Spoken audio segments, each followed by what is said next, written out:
Sarah, is that you? Yes, Mom. I'm finally home. For 20 years, my family carried a silence we never spoke aloud.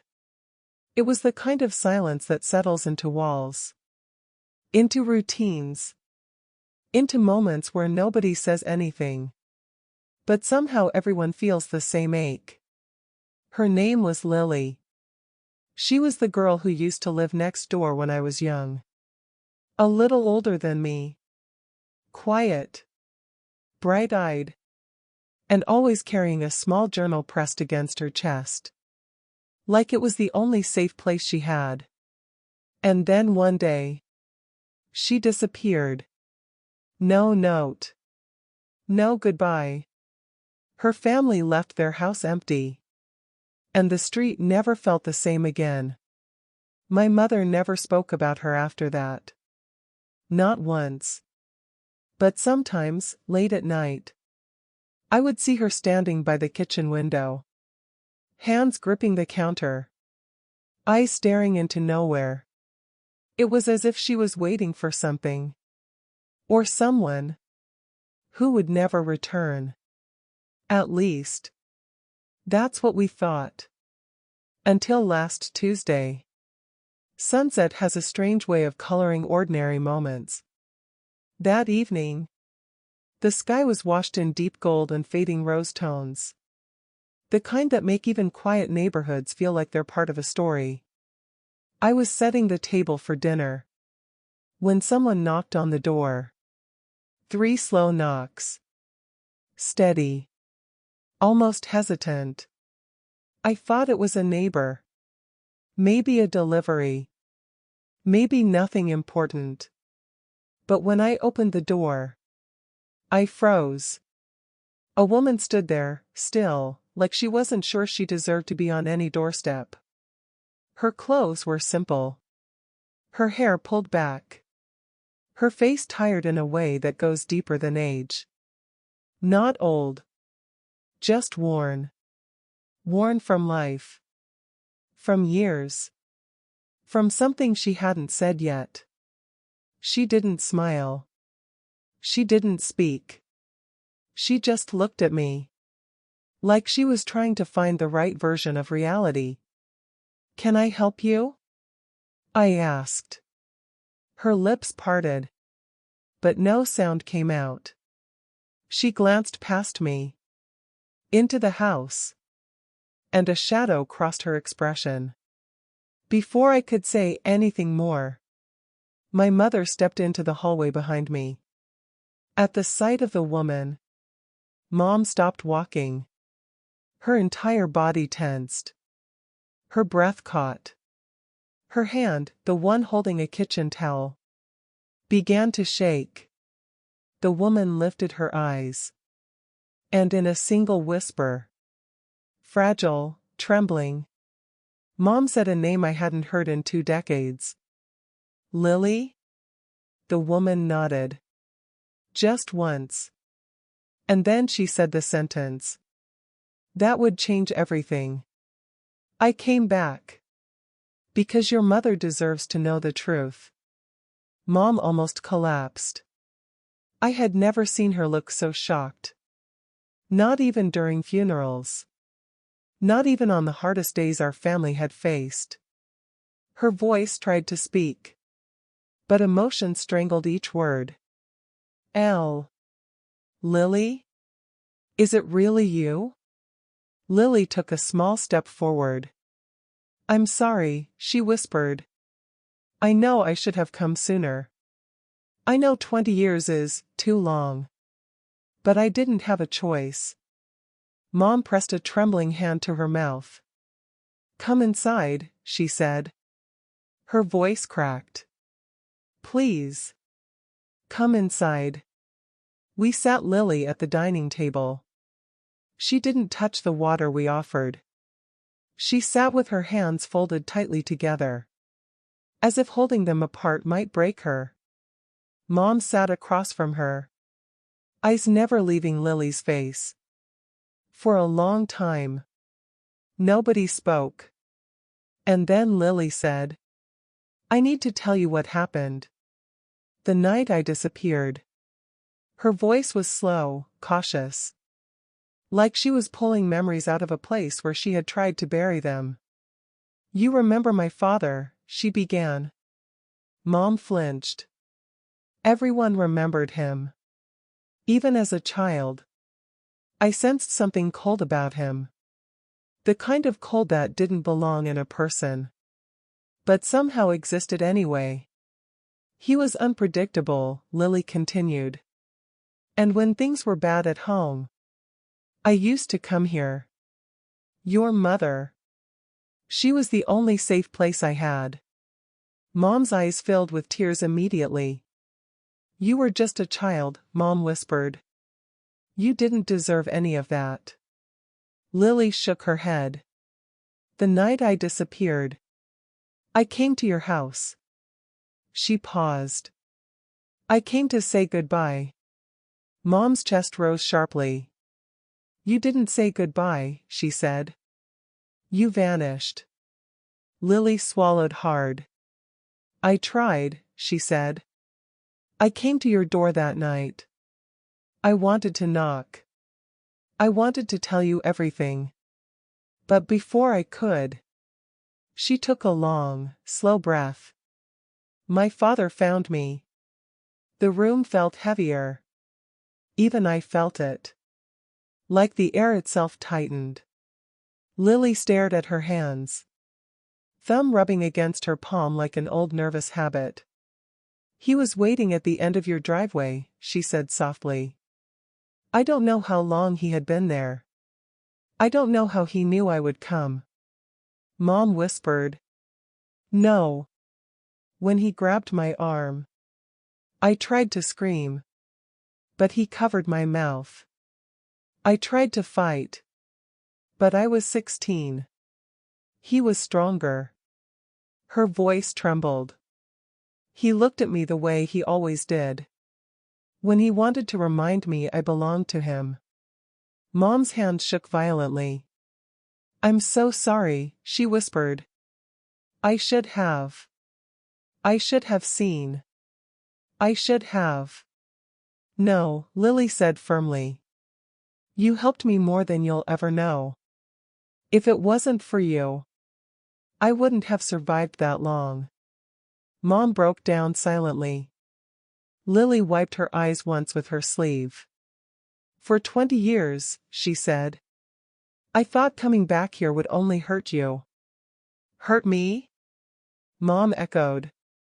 Lily, losing you was. It was the greatest regret of my life. I know, Lily whispered. That's why I stayed away. I didn't want my presence to reopen your wounds. I didn't want you to see what I had become.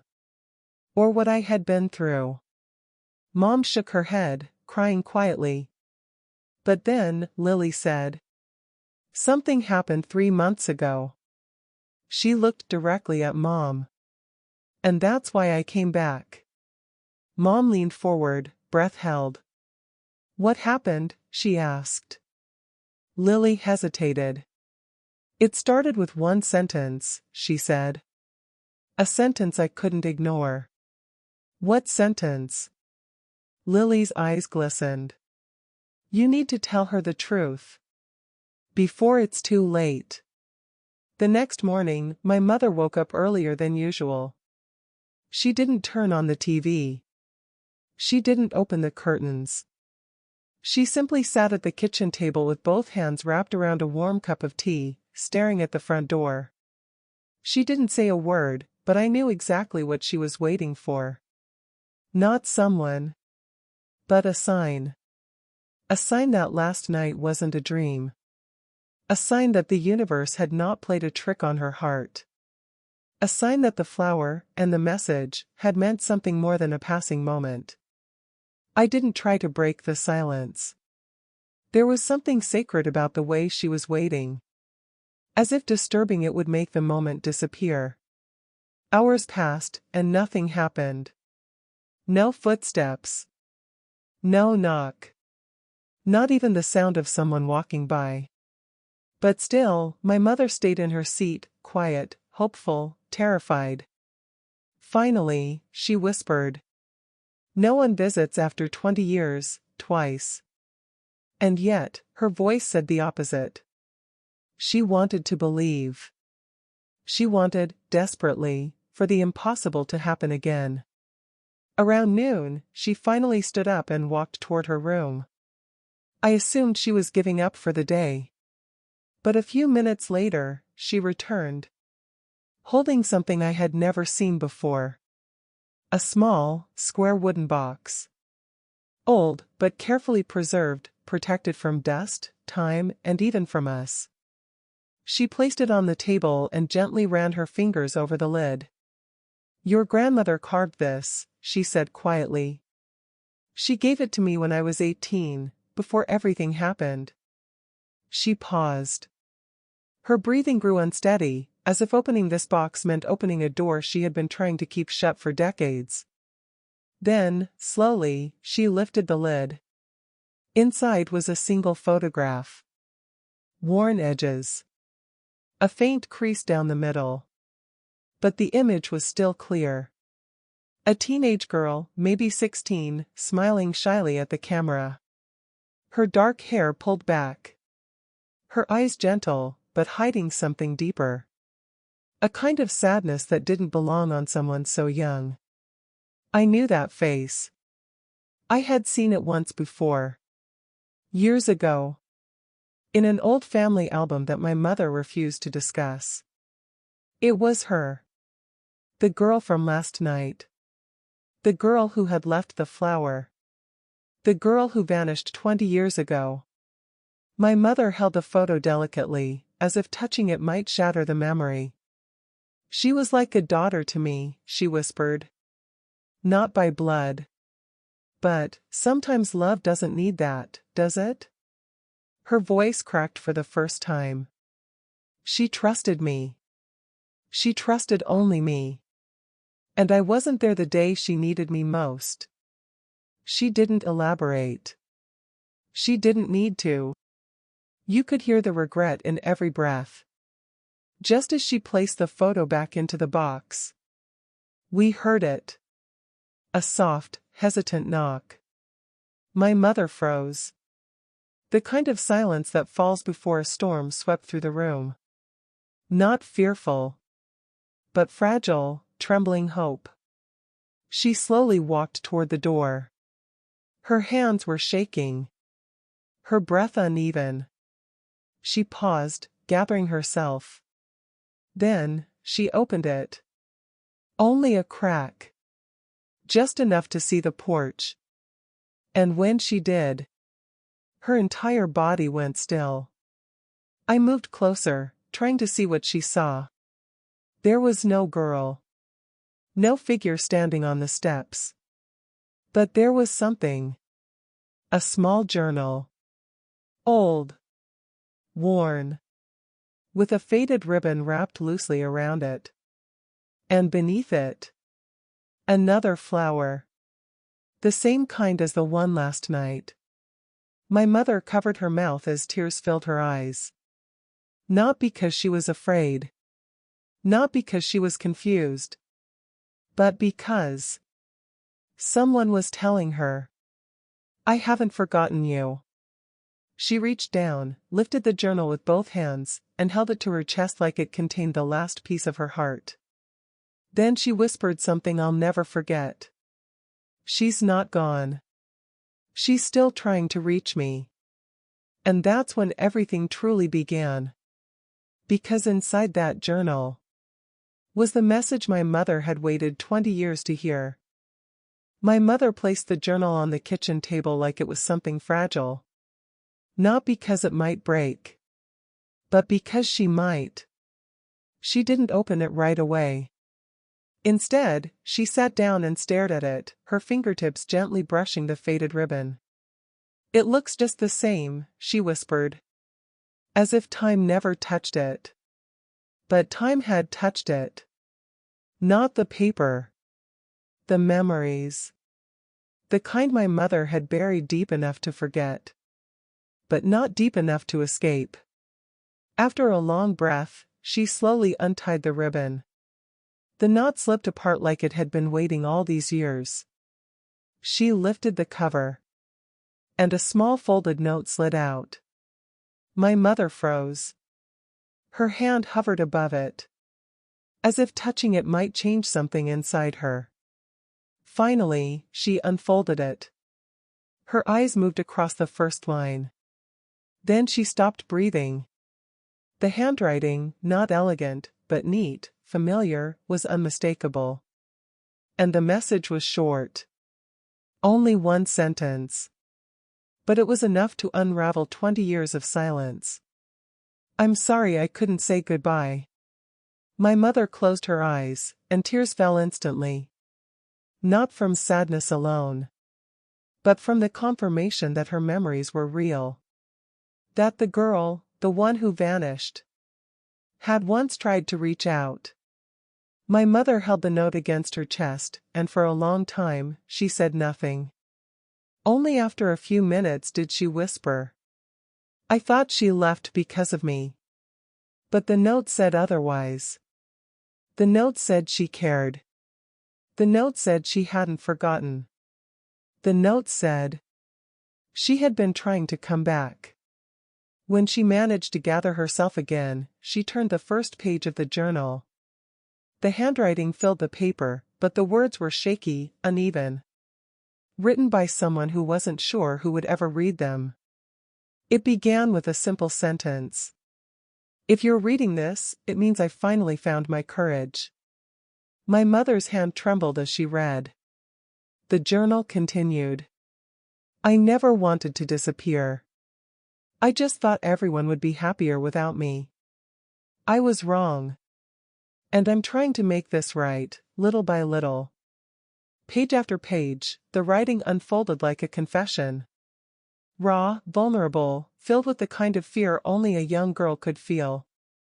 Memories my mother never spoke about were written there in ink. The nights the girl slept on our couch because she had nowhere else to go. The days she followed my mother around the house because it was the only place she felt safe. The moments no one knew had mattered. And then there was a line my mother read twice. You were the only person who ever stayed. My mother covered her mouth as a soft sob escaped. She remembered, she whispered. All these years, she remembered. About a quarter through the journal, the tone shifted. The handwriting grew sharper, more urgent. I wanted to tell you the truth that day. But you were laughing in the kitchen, and I didn't want to ruin it. So I left the house. And I never came back. My mother's face went pale. She whispered, "Oh God." I remember that morning. She looked at me as if she needed me to understand. I had no idea she was struggling. None. She smiled at me before she walked out the door. I thought she was having a good day. The journal said otherwise. The girl had been hiding something. Something heavy enough to destroy her. Something she believed she had to face alone. We kept reading. I wanted to tell you everything. I wanted to come back. But the longer I stayed away, the more I believed you'd be ashamed of me. My mother shook her head violently. No, no. I would never. She didn't know. She didn't know. Her voice broke. 20 years of guilt crashed into her all at once. Later in the journal, the writing changed again. Calmer. More reflective. As if written years later, with a kind of clarity only time can give. Life took me places I never expected. None of them were easy. But you were always the person I wished I could go back to. My mother pressed her hand to her chest. She kept me with her, she whispered. All this time. Then came the part that explained everything. I didn't return earlier because I thought too much time had passed. But last month, something happened. Something that made me realize I couldn't leave things the way they were. Not forever. I had to let you know I never forgot you. My mother's hands tightened around the journal. What happened? What did she mean?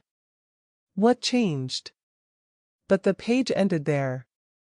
And the next one was blank. Not faded. Not torn. Just empty. As if the story had paused mid-breath. Just as my mother turned to the next page. A page she feared might hold the truth. The doorbell rang. Not a knock. A clear, deliberate ring. My mother's eyes widened. Do you think? Could it be? Hope and fear collided in her voice. She stood up slowly, as if moving too fast might shatter reality. The journal still open on the table. The unfinished page waiting. The story paused. Because the person who wrote it might be standing at our door. The moment the doorbell rang, time seemed to bend. Like the house itself was holding its breath. My mother froze halfway to the entrance. Her hand hovering in the air. As if she was reaching for something she wasn't sure she deserved. The journal lay open on the table behind us. Still turned to the unfinished page. The one that hinted at a truth left unsaid. Mom took one more slow breath. Before she finally stepped toward the front door. Her fingers trembled as they wrapped around the doorknob. She whispered to herself, barely audible. Please, let it be her. And then she opened the door. But it wasn't who she expected. Standing on the porch was a woman in her late 30s. Tired eyes. Slightly disheveled hair. Clutching a small canvas bag against her body as if it were armor. Not the girl from the photograph. Not the child who left the flower. But someone who carried the same weight in her expression. She gave my mother a cautious smile. Anna? She asked softly. My mother's breath caught. No one had called her that in decades. Yes, she whispered. Who are you? The woman swallowed hard before answering. My name is Claire, she said. I was Emily's friend. My mother stepped back, stunned. For a moment, the air between them felt like a bridge. Connecting 20 years of broken history. Emily's friend? Mom repeated. You knew her? Recently? Before? Claire nodded. I was with her during some difficult times. And before she passed, she gave me something. She asked me to bring it to you. If her daughter ever found her way here. Her voice shook as she finished. I think she knew this day would come. Claire reached into her canvas bag. And pulled out a sealed envelope. The edges were worn. The paper yellowed slightly at the corners. As if it had been carried for years. She held it out with both hands. For you. My mother stared at it. Not touching it. Not breathing. As if the slightest movement might make it disappear. Is this from Emily? She whispered. Claire nodded. Yes. She wrote it 5 years ago. Mom closed her eyes. 5 years. She wanted to reach out 5 years ago. Her fingers trembled violently. As she finally took the envelope. She didn't open it. She didn't even look at the front. She just pressed it to her heart. Like something she had been missing her entire life. Had finally returned. We invited Claire inside. She sat at the dining table. Her hands folded tightly in front of her. As though preparing herself to talk about something painful. The journal was still lying open nearby. Its blank page waiting. Its story paused. Claire glanced at it. She carried that everywhere, she said quietly. It was the only thing she never lost. My mother didn't speak. She just listened. She needed to. Claire continued. She told me. If she ever found the courage to go back to the woman who once saved her, she'd use the journal to explain everything she never said. Mom swallowed hard. I wasn't expecting this, she whispered. I didn't think anyone knew what she went through. Claire looked up, eyes glistening. I knew. Because I lived through some of it with her. And then, slowly, like peeling back layers of a wound, she told us the truth. Claire placed her hands on the table. There was a night, years ago, before she disappeared the second time. My mother leaned forward, unable to look away. Claire continued carefully. She came to me bruised, shaking, terrified. The room grew painfully still. She didn't want to come back to this neighborhood. Not because of you. Never because of you. She paused. But because she was scared someone here might recognize the truth she was trying to hide. Mom whispered, voice trembling. Her father. Was he still? Claire shook her head. No. Not him. Someone else. Mom's hand flew to her mouth. She had a partner, Claire explained. A man who pretended to care for her. Until she tried to regain her independence. She looked down. He hurt her. And when she tried to leave, he told her he'd make her disappear. My mother's eyes filled instantly. She was running, Claire said softly. Not from you. From him. And her daughter, my mother whispered. Why didn't she come herself? Claire hesitated before answering. She wanted to. But she didn't want to bring danger to your door. My mother shook her head in disbelief. She thought she'd put us in danger. Claire nodded. Yes. She carried that fear for years. She exhaled slowly. But before she died, she was finally safe. She had escaped him. She was living quietly, trying to rebuild. Tears slid down my mother's cheeks. Claire continued. She wrote the letter. She wrote in the journal. She even planned to come in person. Mom whispered. So what stopped her? Claire looked down at her hands. She got sick. Silence fell like a heavy curtain. She didn't want to come back looking weak, Claire said. She wanted to return standing tall. But her body didn't give her the chance. Claire reached into her bag once more. And pulled out a second item. A small, delicate flower pin. White. Camellia-shaped. Handmade. She wanted her daughter to have this, Claire said. But she also said, if her daughter ever made it to you, this belongs with you as well. My mother touched the pin with trembling fingers. She remembered, she whispered again. She remembered everything. Claire nodded. She said you were the only person who ever made her feel safe. Claire's voice softened. There's something else. Something you need to know. Before you read what's inside that envelope. My mother looked up. Emily wanted her daughter to stay with you, Claire said firmly. She believed you were the only chance she had.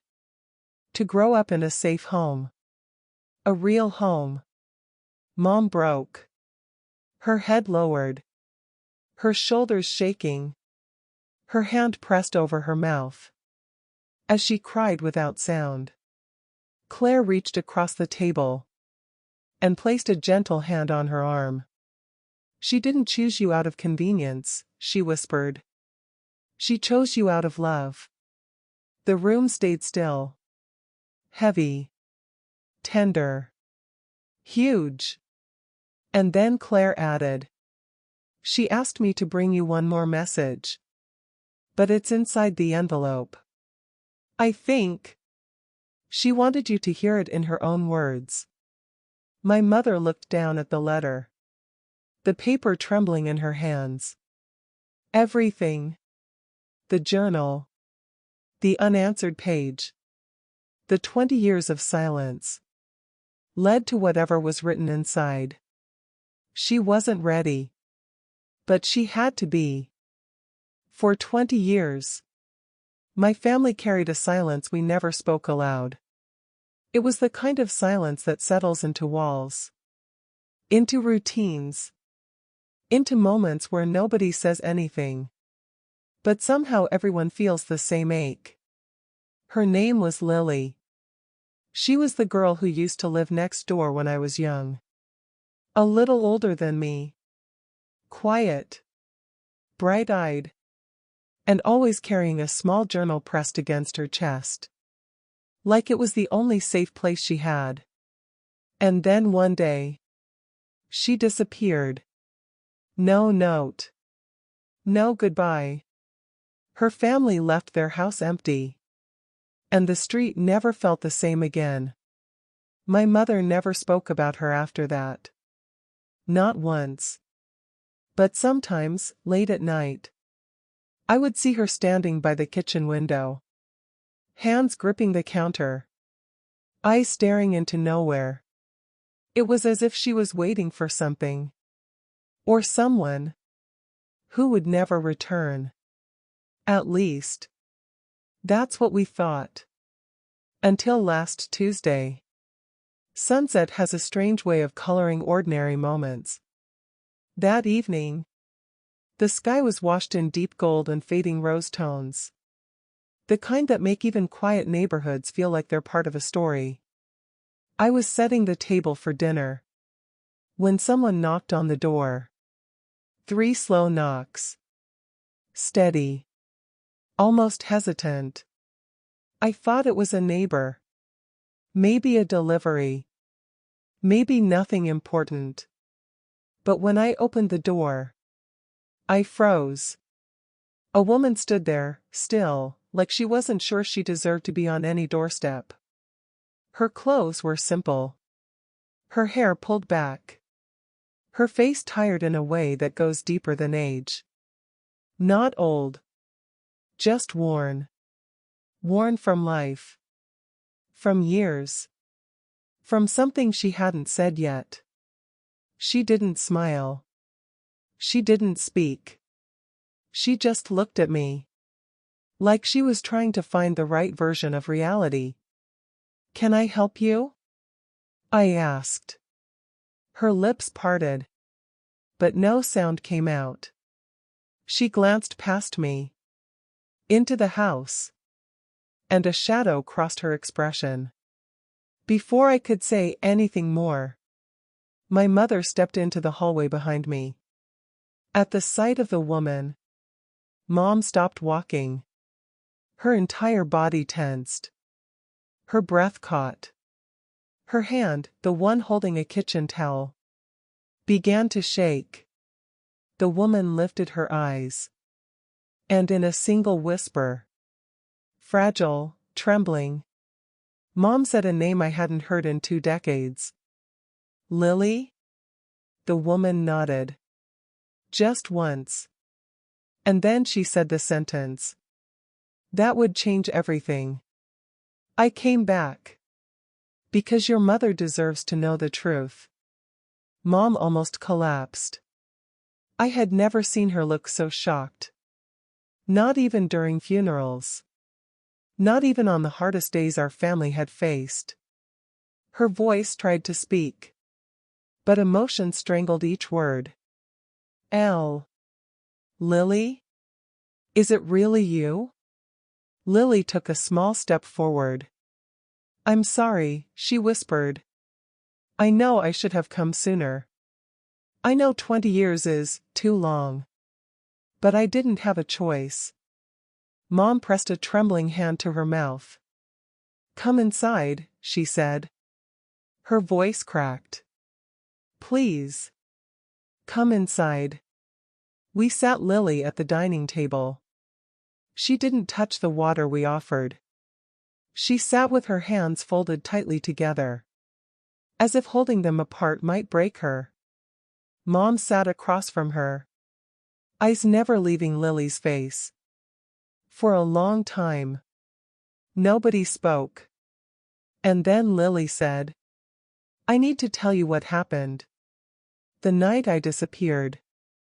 Her voice was slow, cautious, like she was pulling memories out of a place where she had tried to bury them. "You remember my father," she began. Mom flinched. Everyone remembered him. Even as a child, I sensed something cold about him. The kind of cold that didn't belong in a person, but somehow existed anyway. "He was unpredictable," Lily continued. "And when things were bad at home, I used to come here. Your mother. She was the only safe place I had." Mom's eyes filled with tears immediately.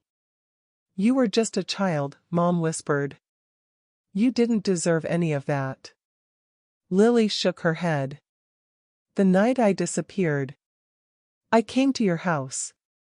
She paused. "I came to say goodbye." Mom's chest rose sharply. "You didn't say goodbye," she said. "You vanished." Lily swallowed hard. "I tried," she said. "I came to your door that night. I wanted to knock. I wanted to tell you everything. But before I could..." She took a long, slow breath. "My father found me." The room felt heavier. Even I felt it. Like the air itself tightened. Lily stared at her hands, thumb rubbing against her palm like an old nervous habit. "He was waiting at the end of your driveway," she said softly. "I don't know how long he had been there. I don't know how he knew I would come." Mom whispered, "No." "When he grabbed my arm, I tried to scream, but he covered my mouth. I tried to fight, but I was 16. He was stronger." Her voice trembled. "He looked at me the way he always did, when he wanted to remind me I belonged to him." Mom's hand shook violently. "I'm so sorry," she whispered. I should have seen. I should have." "No," Lily said firmly. "You helped me more than you'll ever know. If it wasn't for you, I wouldn't have survived that long." Mom broke down silently. The rest of the night passed quietly. Claire stayed for tea. Mom read the letter over and over. The girl sat beside her, leaning into her gently, like she was trying to memorize the feeling of being held. And I watched everything, feeling the weight of the moment settle in. This wasn't the end of the story. Not even close. This was the beginning. The true beginning. Of bringing someone back into a family that had been waiting for her, without even knowing it. That evening, the house felt unusually still. Only the small kitchen light was on, casting a warm circle across the wooden table. My mother sat with her hands folded neatly, staring quietly out the window. I took the seat across from her, and my sister placed a cup of warm tea in front of each of us. And then she sat down. The girl who had returned after 20 years, now a grown young woman, rested her hands gently on her lap.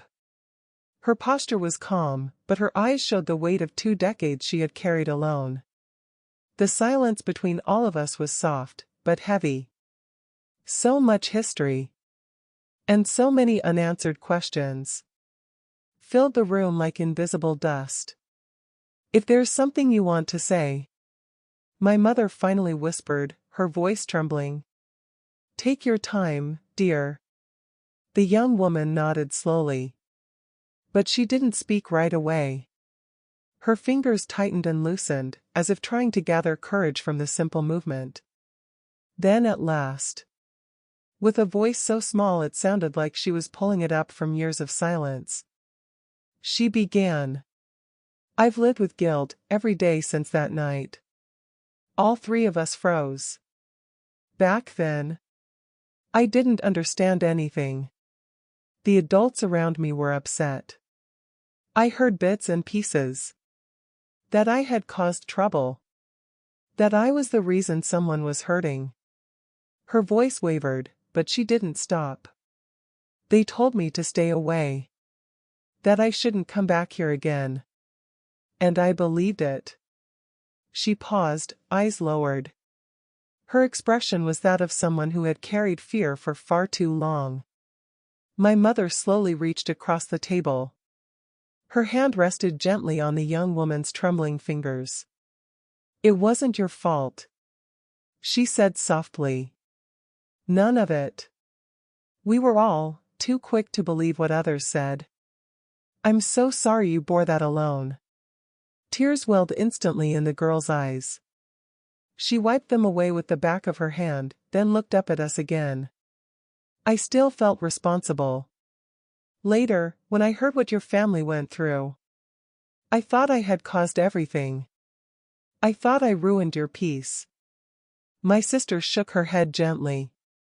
You didn't ruin anything. It was all a misunderstanding.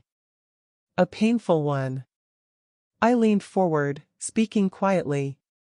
So, that's why you left the flowers every year? She nodded without hesitation. Yes. I didn't have the courage to speak to you. But I wanted to show, somehow, that I remembered. That I cared. That I was sorry. A tear slipped down my mother's cheek. It wasn't the tear of sadness, but the kind of tear people shed when a long-lost truth finally returns home. She whispered, Thank you for remembering us all these years. Thank you for not letting us fade. After that, the room fell into a long, deep silence. But it was no longer a painful one.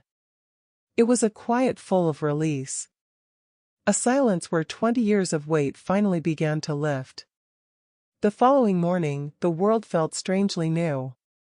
The young woman had stayed overnight in our guest room. Something I never imagined would happen after 2 silent decades. But when she came to the kitchen table, she carried a different presence. Not lighter, exactly. Just more whole, as if telling the truth had finally allowed her lungs to fully breathe. My mother placed a warm plate of breakfast in front of her. Eat slowly, she said gently. We have plenty of time today. The girl smiled. A tiny, grateful smile. Before sitting down. But then she did something unexpected. She reached into her bag and pulled out an envelope. A small, worn envelope. The edges softened by years. The ink slightly faded. The paper creased in places where it had been held too tightly. She placed it on the table. With both hands. As if it were something fragile. We all looked at it. What is that? I asked quietly. She hesitated before answering. It's a letter. I've carried it with me for 20 years. My mother's eyes widened. For us? The young woman nodded. She swallowed hard, then spoke softly. I wrote it the night I was taken away. I was just a kid. And I didn't understand much. But I knew I had hurt someone. Or at least that's what everyone told me. She touched the envelope as though it were a relic from another lifetime. I wanted to say goodbye. And thank you. And I'm sorry. But no one would let me come back to give it to you. Her fingers traced the faded pencil marks. So I kept it. Everywhere I lived. Every city I moved to. Every job. Every new beginning, asterisk asterisk. She exhaled slowly, her voice trembling. This letter was the only part of my childhood I held on to. The room went silent. Not the heavy silence from before, but a tender, stunned quiet. Like everyone was afraid to break the moment. My mother reached out, her hands trembling. May I read it? The young woman hesitated, then shook her head gently. Not yet. There's something I need to say before you see what's inside. We waited. She took in a shaky breath. And finally looked up. Really looked, straight into my mother's eyes. You were the only person in my childhood who made me feel safe. My mother let out a small gasp. Oh, sweetheart. But the girl continued. When the adults took me away, I kept thinking about your voice. How you said it's not your fault. Even when everyone else insisted it was. I held on to that. For years. Because it was the only kindness I understood at that age. She placed her hand over the envelope again. This letter. It's messy, and childish, and probably doesn't make sense anymore. But before you read it, I need you to know. You saved me more than you realize. Tears streamed quietly down my mother's face. She whispered. Then let me read what your younger self wanted to tell us. The girl nodded. My mother picked up the envelope with trembling fingers. She opened the flap slowly, as if afraid the paper might crumble, and gently unfolded the small sheet inside. The pencil handwriting was uneven. A child's attempt to express feelings too big for her age. My mother held the letter close to her chest first, as if embracing the child the young woman once was. Then finally, she began to read. My mother held the letter delicately, as if the paper itself were alive. A fragile bridge connecting the frightened child this young woman once was, to the trembling adult sitting across from her now. For a long time, she didn't read it aloud. She just looked at it. Her eyes scanned the handwriting. Large, uneven, shaky letters. Written with the full intensity of a child trying their hardest to say something grown-ups had told her she wasn't allowed to say. Finally, with a deep breath, she began. Dear Miss Anna. My mother's eyes immediately filled with tears. Only people from her past, people from before she became mom, knew that name. She kept reading, voice trembling.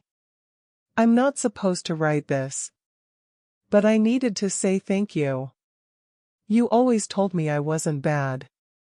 You always said I didn't deserve what was happening. I believe you. Mom stopped for a moment, pressing her fingers to her lips.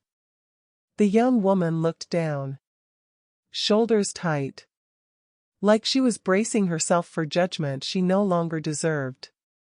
Mom continued, her voice thinner now. I heard the adults say I can't see you anymore. I don't know why. I didn't do anything wrong. I just wanted to be good. My mother's voice broke. She whispered. Oh, sweetheart, you were good. You were always good. The young woman wiped her eyes quickly, as though she didn't want to interrupt the moment. Mom kept reading. I left a flower because that's how you knew I needed help. I'm sorry I left it without saying goodbye. They didn't give me time. She inhaled shakily. If I come back someday, I hope you still remember me. A long silence followed. The kind where every breath feels heavier than the last. Then Mom read the final line. Love. Your friend. The girl with the camellias. Mom lowered the letter slowly. Her hands trembled. Her shoulders trembled. Even her voice trembled as she spoke. I looked for you for years. The young woman's head snapped up. Mom's tears were steady now, sliding silently down her cheeks. They told me you moved. They told me you were fine. They told me you didn't want to come back. None of that was true, was it? The young woman shook her head. No. None of it. Mom reached across the table. Not slowly, not cautiously, but with a kind of urgency. A rush of instinct she'd been suppressing for years. She took the young woman's hands in hers. I never stopped hoping you would come back to me. The girl's eyes finally broke. And she cried. Openly, fully. The way a child cries when they're finally safe. She leaned into my mother. Head against her shoulder. Their arms around each other. Like two souls finding the place they'd both been missing. All of us sat still. Afraid to disturb a moment 20 years overdue. When the tears finally slowed, the young woman whispered. I kept thinking. If I ever saw you again, maybe you wouldn't want me anymore. Mom pulled her even closer. Want you? I prayed for you. I ached for you. You were never a burden. You were a child who needed love. The young woman squeezed her eyes shut, letting the words wash over every part of her that had been starved of affection. Then she whispered something so soft. I almost missed it. I wish my mother had someone like you. Mom closed her eyes. Heartbreaking all over again. She did, sweetheart. She had me. And I failed her. The young woman shook her head fiercely. No. She told me about you. She said you were the only safe place she ever had. Mom froze. The room did too. Because that meant Emily, even in her darkest years, had never forgotten. Never stopped remembering kindness. Never stopped hoping her daughter would someday find it too. And somehow, in that quiet kitchen, with sunlight beginning to pour through the curtains, 3 lifetimes of pain finally found a place to rest. The past wasn't gone. But something about it felt less sharp, less lonely. For the first time in 20 years, my mother wasn't grieving alone. And the young woman wasn't carrying her childhood in silence. They had found each other again.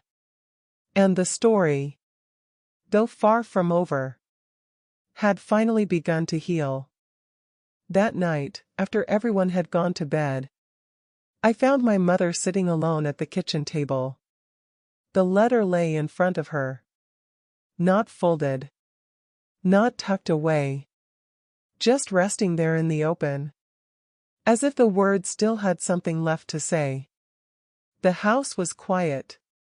The kind of deep quiet that only happens after a day heavy with truth. For a moment, I thought about walking away. Giving her space. But she looked up before I could turn. Her eyes were red. Not from crying. Those tears had dried hours ago. No, this was something else. Something heavier. She motioned for me to sit. I did. There was a long pause.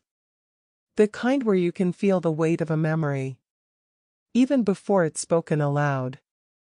There's something I never told you, she said. Her voice was soft, but steady. Almost too steady. I waited. She kept her gaze on the letter. The night Emily disappeared. She began. She came to me first. My breath caught. She had never said this before. Not once. Not in 20 years. Mom's fingers traced the edge of the paper. She left a camellia on the doorstep, just like always. But she didn't wait outside. She swallowed hard. She came inside the house. A chill moved through me. What happened? I whispered. Mom closed her eyes, pulling the memory to the surface. She was terrified. Shaking. She kept saying she couldn't go home. My stomach tightened. Mom continued. I told her she could stay the night. That she was safe with us. She looked down, ashamed. But I made a mistake. A terrible mistake. She took a shaky breath. I called her father. The words hit the air like a drop of ice water. I stared at her, stunned. Mom's voice trembled for the first time. I thought I was doing the right thing. I thought a parent, any parent, would want their child safe. Her hands were twisting together now. But when he arrived, she stopped. Her face turned pale. As if the memory itself still frightened her. I saw something in his eyes. Something that told me I had just handed her back into danger. The room felt suddenly smaller. Heavier. Did she try to stay? Mom nodded. A broken, painful nod. She clung to my arm. Begged me not to let him take her. Her voice cracked. And I didn't listen. I believed him when he said she was overreacting. I believed him when he said she just needed discipline. I believed him when he said she'd be fine. She wiped her eyes, but the tears kept coming. I believed him. And I shouldn't have. I had never seen her like this. Grieving not just what happened, but her own part in it. She looked at me. Mom whispered. As he pulled her away. Another tear slid down her cheek. It was the look of someone losing the only safe place they ever had. The young woman, Emily's daughter, stood quietly in the doorway. She had heard everything. She stepped into the room. Moving slowly, carefully. As if approaching a memory made of glass. My mother never blamed you. She said softly. Mom shook her head, tears streaming. She should have. The girl moved closer. She didn't. Her voice was steady. Gentle. Almost soothing. She told me the only place she ever felt safe was with the woman who believed she deserved better. Mom covered her face with both hands. But the girl placed her own hands over them gently. You didn't fail her. She whispered. The world failed her. You were her light. And she wanted me to find you. Because she believed you still had that light. Mom's shoulders shook. But she didn't look away this time. She let the girl hold her hands. 2 generations of hurt. And yet somehow, in that quiet kitchen, they were starting to heal one another. The girl sat beside her. Mom turned to her, eyes still overflowing. If I could go back. The girl squeezed her hand. You can't. A pause. Then the girl added. But you can go forward. With me. Mom closed her eyes. And for the first time since Emily's name had resurfaced, her breathing steadied. The past wasn't undone. Nothing could undo it. But it was being rewritten. In the only way that mattered now. With truth. With forgiveness. With connection. And somehow, quietly, hope began to take root again. The next morning, something felt different in the house. Not lighter. Not heavier. Just changed. A shift you can't quite define, Like the feeling after a long storm finally starts to break. The young woman, Emily's daughter, woke earlier than any of us expected. I heard her footsteps in the hallway, light and uncertain.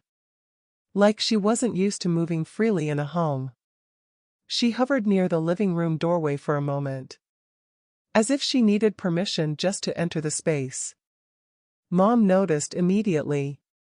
"Sweetheart, come in," she said gently. "You don't have to wait for anyone here." The girl hesitated, then stepped inside. Mom brought her a warm blanket. The soft blue one she only gave to guests she truly cherished. And set it around her shoulders. For the first time since she'd arrived. The girl smiled without reservation. We were just settling into the quiet of the morning. When Mom stood up abruptly. Not panicked. Just driven by some sudden realization. "There's something I want to show you," she said to the girl. The young woman blinked, confused. Mom didn't explain. Instead, she motioned for her to follow. I exchanged a glance with my wife. Then followed them down the hall. Mom stopped in front of a door we hardly ever opened anymore. A door painted pale yellow. The color my parents had chosen decades ago. When the world felt simple. And their biggest problems were small ones. Mom rested her hand on the doorknob. "This used to be Emily's favorite room," she whispered. The girl's breath caught. Mom pushed the door open. Inside, the room was dim but warm. Soft morning light seeped through the curtains, illuminating floating dust like tiny stars. Nothing in the room was overly modern. Most of it hadn't changed in over 20 years. A quilt folded at the edge of a twin bed. A small wooden desk with pencil marks on the surface. A bookshelf filled with old children's novels. And hand-me-down paperbacks my mother once read to Emily. It wasn't a shrine. Just a room left in peace, untouched by time. The girl stepped in slowly. Her eyes scanning every corner. With a mix of wonder and sorrow. Her fingers brushed the edge of the desk. "She sat here?" Mom nodded. "She did her homework here. Talked to me here. Sometimes she'd come after school and just sit quietly. Until she felt safe enough to go home." The girl's throat tightened. "My mother never told me she had a place like this." Mom stepped closer. "She did. And she loved it here." The girl touched the worn quilt. "It still smells soft. Like someone cared for it." Mom smiled sadly. "I washed it every few months. I told myself it was for the next guest. But really, I think I was keeping it for her." The girl sat on the edge of the bed slowly. As if afraid she might disturb something sacred. She looked at Mom. Her voice trembled. "Do you think she ever thought about this room? After she left?" Mom's eyes softened. "Sweetheart, she never stopped thinking about it." The girl closed her eyes, pressing her hand against her chest. As if trying to hold something together inside. She whispered, "I wish I could have seen this when she was still alive." Mom sat beside her. "You're seeing it now. And that matters more than you know." The girl leaned into her gently, resting her head against Mom's shoulder. Mom wrapped an arm around her. Not hesitant. Not cautious. But with the kind of warmth you only give when you've decided someone is yours to protect. After a long silence, the girl reached into her pocket. She pulled out a tiny, folded piece of paper. "What's that?" I asked softly. She opened it carefully. Inside was a pressed flower. A small, flattened white camellia. preserved with care. The petals still holding a faint outline of their original shape. My mother gave me this when I was little. She said. She told me it would lead me to the person who once saved her. Mom covered her mouth. Her eyes filled. Oh, Emily, she whispered.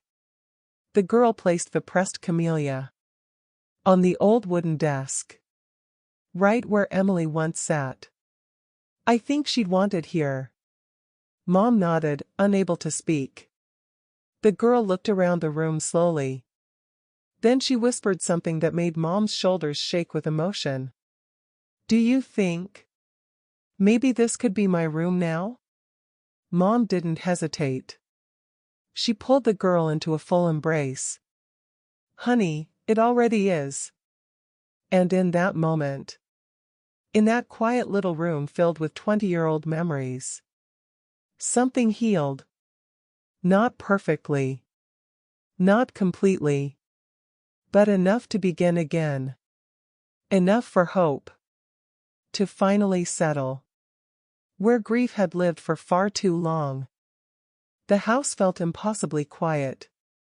After the revelation in part 11, Emma sat alone at the kitchen table, the old lamp casting a muted glow over the wooden surface. Her hands trembled slightly as she stared at the single item lying in front of her. A letter. Old. Yellowed. Worn around the edges. A letter addressed in handwriting she thought she'd forgotten. Her mother's handwriting. A message written nearly 20 years ago, sealed but never opened, and somehow delivered back to her today.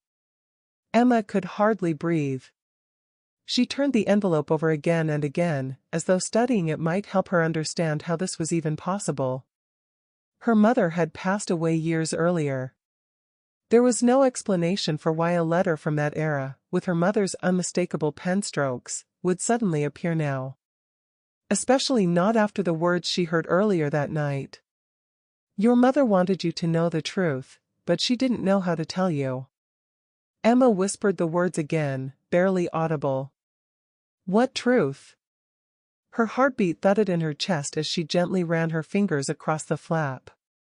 Her mother always sealed envelopes twice, once with glue, once with a tiny line of tape. A habit she developed after one of Emma's school permission slips got lost in the mail. This envelope had both. Just like always. Emma's voice cracked. Mom. For several long seconds, she did nothing. Just breathed. Just tried to steady herself. Just tried to prepare for whatever might be written inside. Then, with hands that refused to stop shaking, she finally broke the seal. The paper inside was folded neatly in thirds, filled with soft, looping handwriting, the kind of penmanship her mother used when writing something important. Something she wanted to be remembered. Emma unfolded it slowly. A faint scent rose, lavender. Her mother's favorite. A scent Emma hadn't smelled in years. Her eyes blurred. She began to read. My dearest Emma. If you are reading this, it means the day has come, the day I always feared and always hoped for. Emma's breath caught in her throat.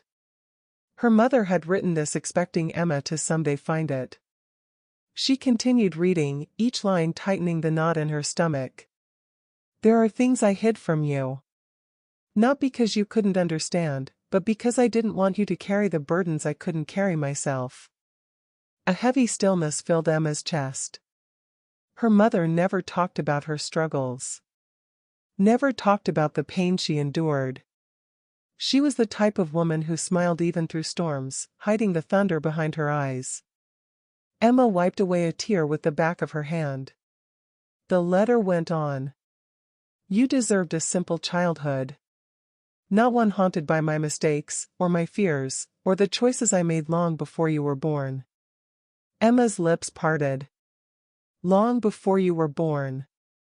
What choices? Her pulse quickened. The kettle on the stove clicked as it cooled, a small, ordinary sound that suddenly felt painfully loud in the silence. Emma forced herself to read the next paragraph.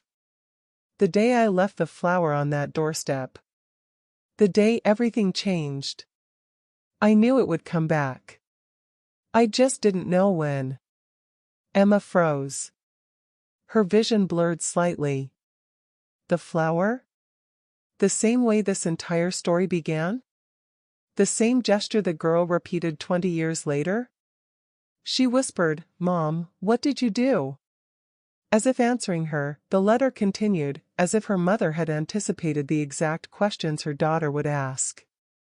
Emma, if the flower has returned to our family, if someone has brought it back to you, then the truth I buried is coming undone. A chill ran down Emma's spine. Someone brought it back. Someone who knew. Someone who had been waiting. The letter ended with a line that made Emma's heart stop completely. Find the girl. She is the key to everything I could not tell you. Emma's breath hitched sharply. The girl. The girl who disappeared after leaving the flower. The girl who returned 20 years later with a message. The girl whose face Emma still didn't know. For the first time since the ordeal began, Emma felt something stronger than fear. Determination. She folded the letter with trembling hands, held it to her chest, and whispered shakily. Mom.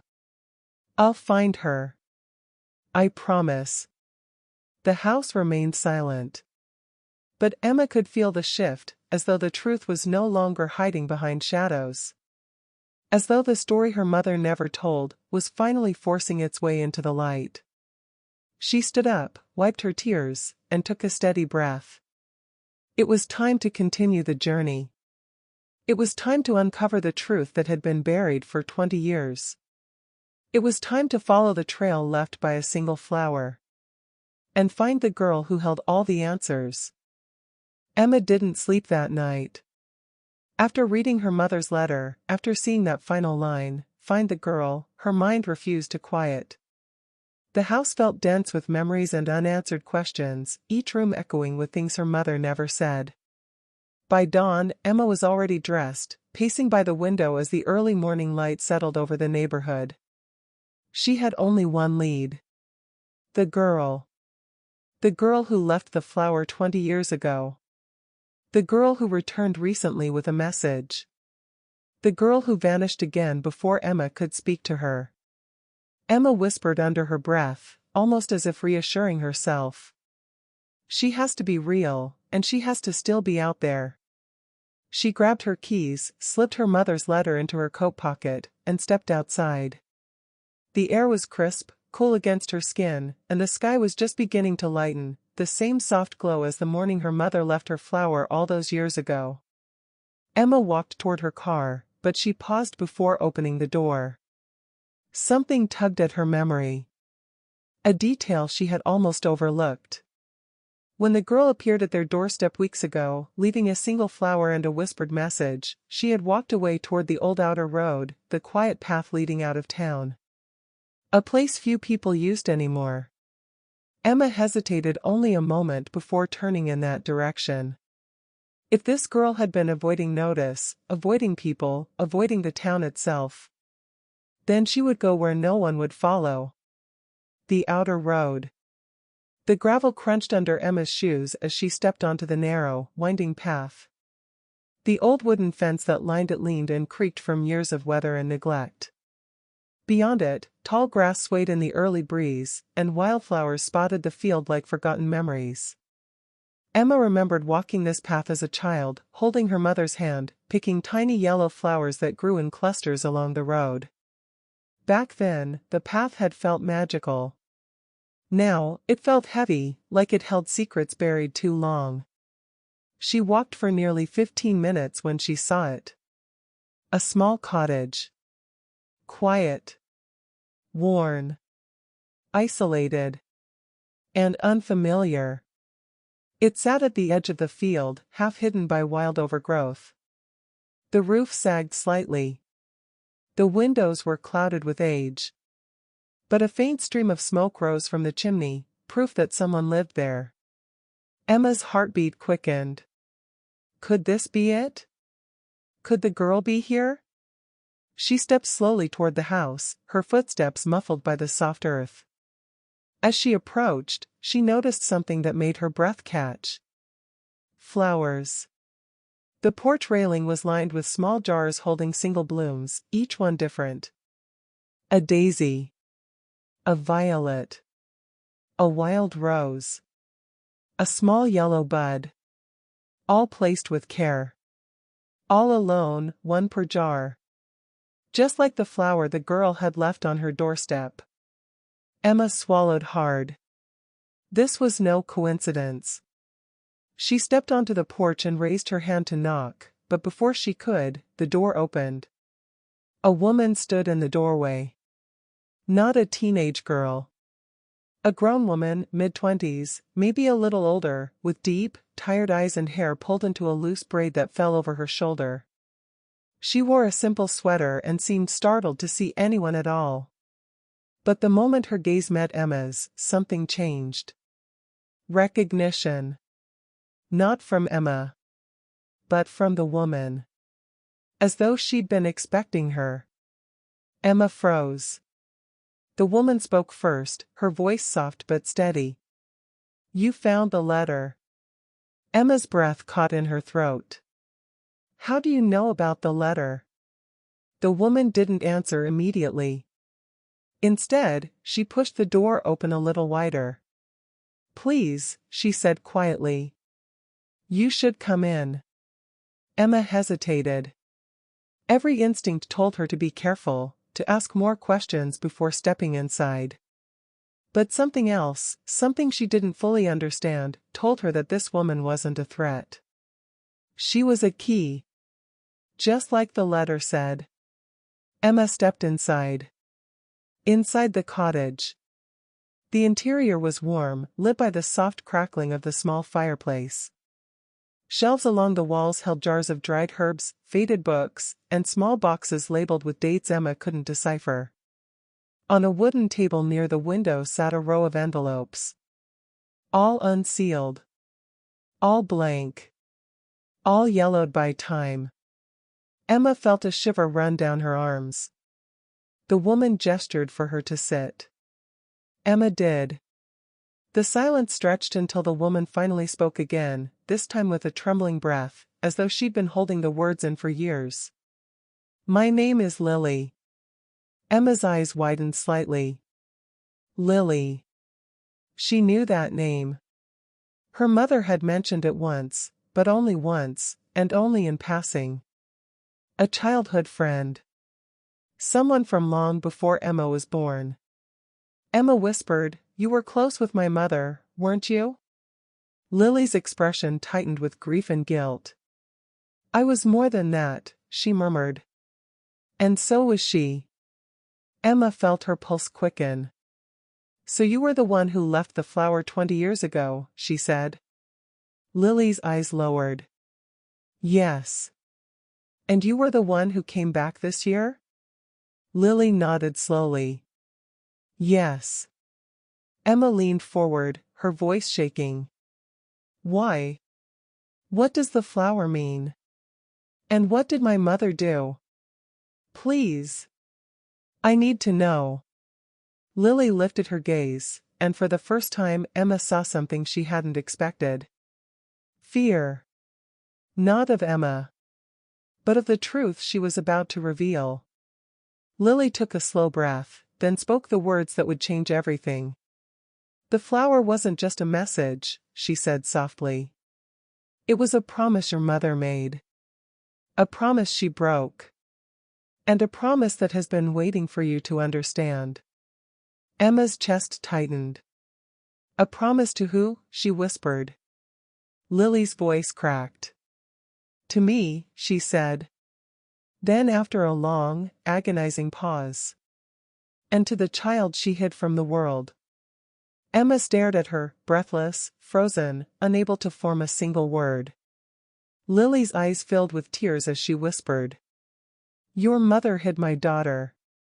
And she hid the truth of who you really are. Emma felt the room tilt. Her vision blurred.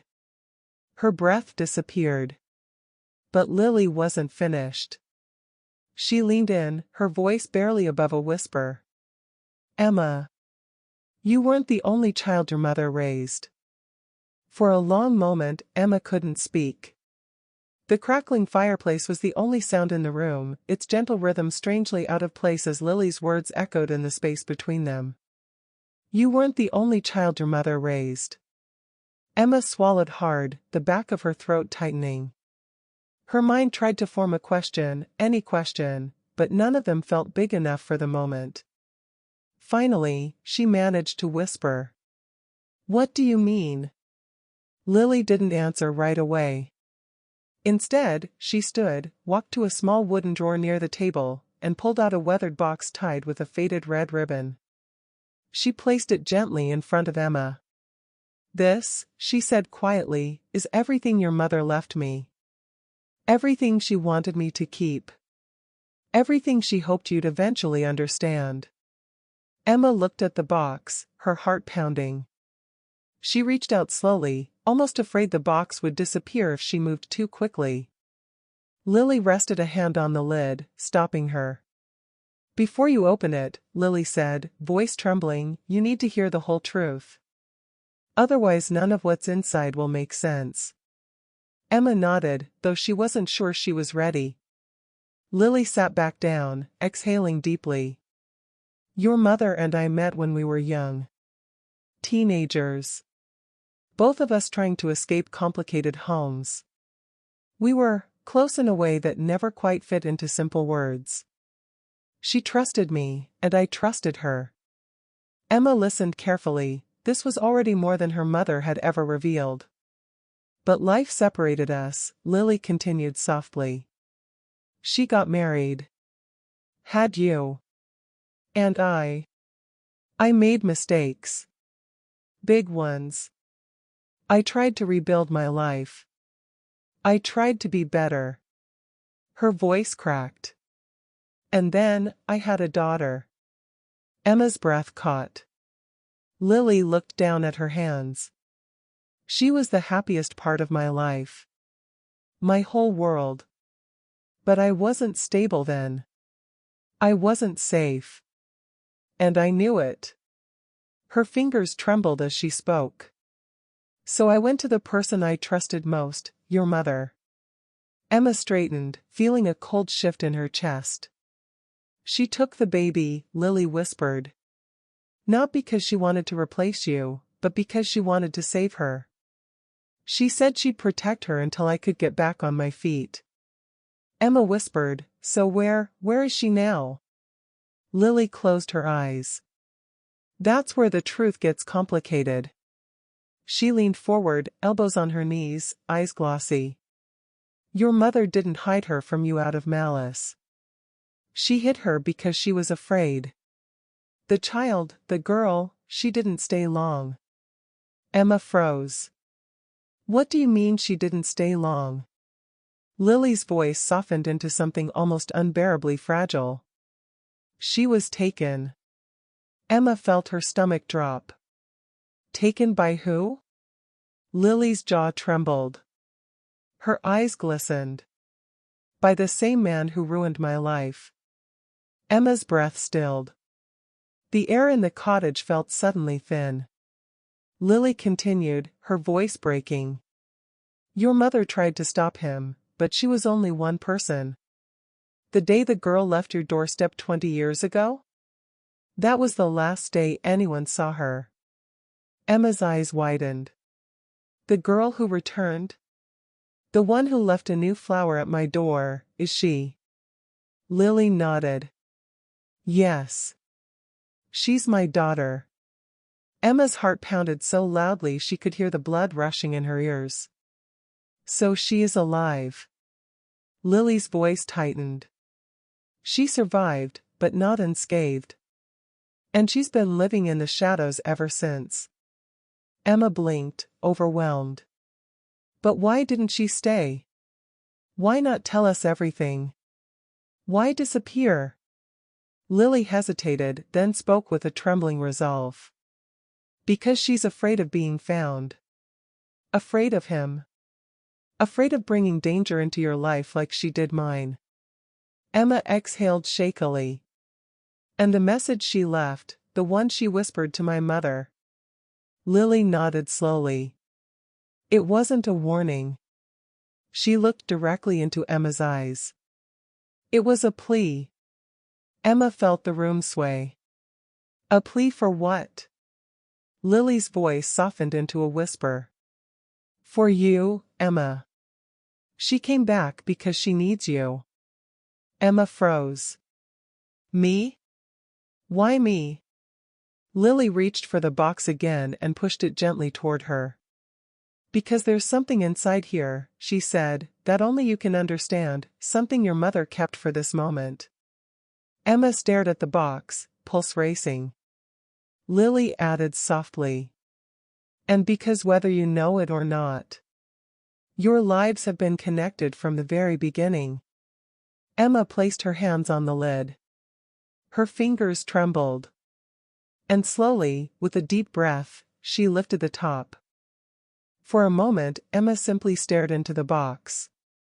The air felt heavier than before, as though the small wooden container held not objects, but years, decades, of secrets waiting to exhale. Inside, neatly arranged as if someone had placed them there with trembling care, were 4 things. A faded Polaroid. A small silver necklace. A folded letter sealed in wax. And a single dried white camellia pressed between parchment. Emma's breath caught at the sight of the flower. Even dried and fragile, it seemed to pulse with meaning, a message frozen in time. She lifted it gently, afraid it would crumble in her hands. Lily watched her with a kind of quiet grief. That's the last flower she left, Lily whispered. The one your mother kept, because she always believed the girl would come back. Emma swallowed hard. And she did, she whispered. Just, not in the way any of us expected. She set the camellia down and reached for the photograph. It showed 2 young women, one unmistakably her mother, the other a thinner, tired-looking Lily, both smiling with a tired sort of hope. Between them, bundled in a soft yellow blanket, was a newborn baby. Emma felt something twist in her chest.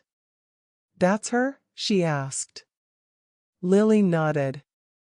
My daughter. Your sister isn't the right word, but she grew up in the same arms that held you. Emma's eyes glistened. She looks so small. She was, Lily murmured.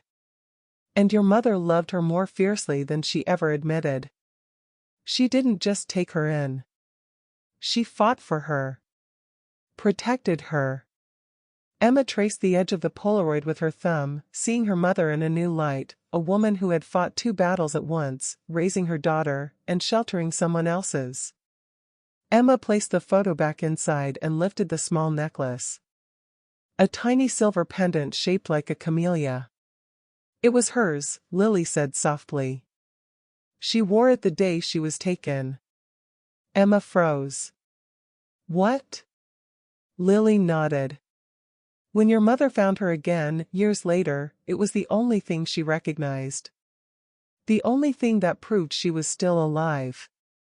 Emma felt her heart squeeze. Why didn't she tell me any of this? She tried, Lily said gently. But every time she tried to explain, she would break down. And your mother, she wasn't someone who allowed herself to break. Emma closed her eyes. Everything was shifting, reassembling. Her mother's quiet sadness. Her unspoken warnings. Her distant gaze on certain days of the year. It all made sense in a way that hurt more than it comforted. Finally, Emma picked up the wax-sealed letter. Her name was written on the front in a familiar, looping handwriting. Her mother's. Lily leaned back slightly, giving her space. Emma broke the seal. The letter unfolded softly, edges yellowed with time. She took a breath, and read. My dearest Emma. If you are holding this, it means I didn't get the chance to tell you everything. And I'm so sorry. There are things I have carried alone, things I was too afraid would change the way you saw me, or the way you saw your own childhood. I need you to know. Nothing was your fault. And nothing was hers either. You were both my daughters, in different ways. Emma's chest tightened. Lily looked away, wiping a tear. Emma continued reading, voice trembling. When Lily's daughter came into my arms, she was frightened. And when she disappeared, I felt I had failed twice, failed her, and failed you. Because from that moment on, I was never truly whole again. I searched for her, Emma. For years. More than you ever knew. Every birthday. Every holiday. Every time I saw a white flower. And when I found her again, much older, much quieter, she was afraid to come home. Afraid she would bring danger into our lives. Afraid she would ruin yours. Emma covered her mouth, breath shaking. But she never hated you. Not once. She envied you. She admired you. She remembered you. She said you were the only one who looked at her with kindness, even when you were little. Emma froze. She couldn't remember that. Not clearly. Just flashes of memory, a small girl in a pale sweater, sitting beside her on the porch steps, swinging her legs silently. No name. No explanation. Just a quiet presence her mind had buried. Emma pressed a hand to her forehead. Her mother's letter continued. If she has returned to you, even for a moment, it means she trusts you more than anyone else left in the world. Please, Emma. Help her. Protect her. And forgive me for the years I kept these truths from you. At the bottom, a final line. Love always. Mom. Emma lowered the letter slowly. Her vision blurred with tears. Lily wiped her eyes quietly. She left you the truth, Lily whispered, because she always believed you'd be strong enough to carry it. Emma inhaled shakily. Then she looked up, meeting Lily's gaze. Where is she now? Emma asked. Your daughter. The girl who left the flower. Lily hesitated. Then spoke in a voice barely audible. She's closer than you think, but farther than she wants to be. Emma's heartbeat quickened. What does that mean? Lily swallowed. It means she's watching. Trying to decide if stepping into your life is worth the risk. Emma stood slowly, gripping the letter. Then tell me how to find her. Lily shook her head softly. You don't find her, she whispered. She finds you. Emma clenched her jaw. Then what do I do? Lily looked at her with a tired, knowing sadness. You do what your mother did, she said. You wait for the next flower. The sun had already dipped behind the trees when Anna finally returned home from her walk. The air had cooled, and the cicadas had begun their nightly chorus. She paused at the front door, her hand resting on the knob, her breathing uneven, as if she were preparing for something far heavier than simply stepping inside. Linda was at the dining table, quietly sorting mail. She looked up the moment Anna entered. Hey, Linda said gently. You took a long walk. Anna nodded with a forced smile. Just needed time to think. Linda saw right through her. Something happened. Anna hesitated. Mom, can we sit? Linda immediately pulled out a chair for her. Her mother's intuition was already bracing for impact. Anna stared down at her hands. I saw her today. Linda froze. You mean Emily's mother? Anna nodded, eyes glistening. She recognized me. I wasn't ready for that. I thought I could stay invisible, just be a ghost who leaves flowers and disappears. But today, it all caught up. Linda reached out and held her daughter's trembling hands. You don't ever have to be a ghost, sweetheart. Not to them. And not to me.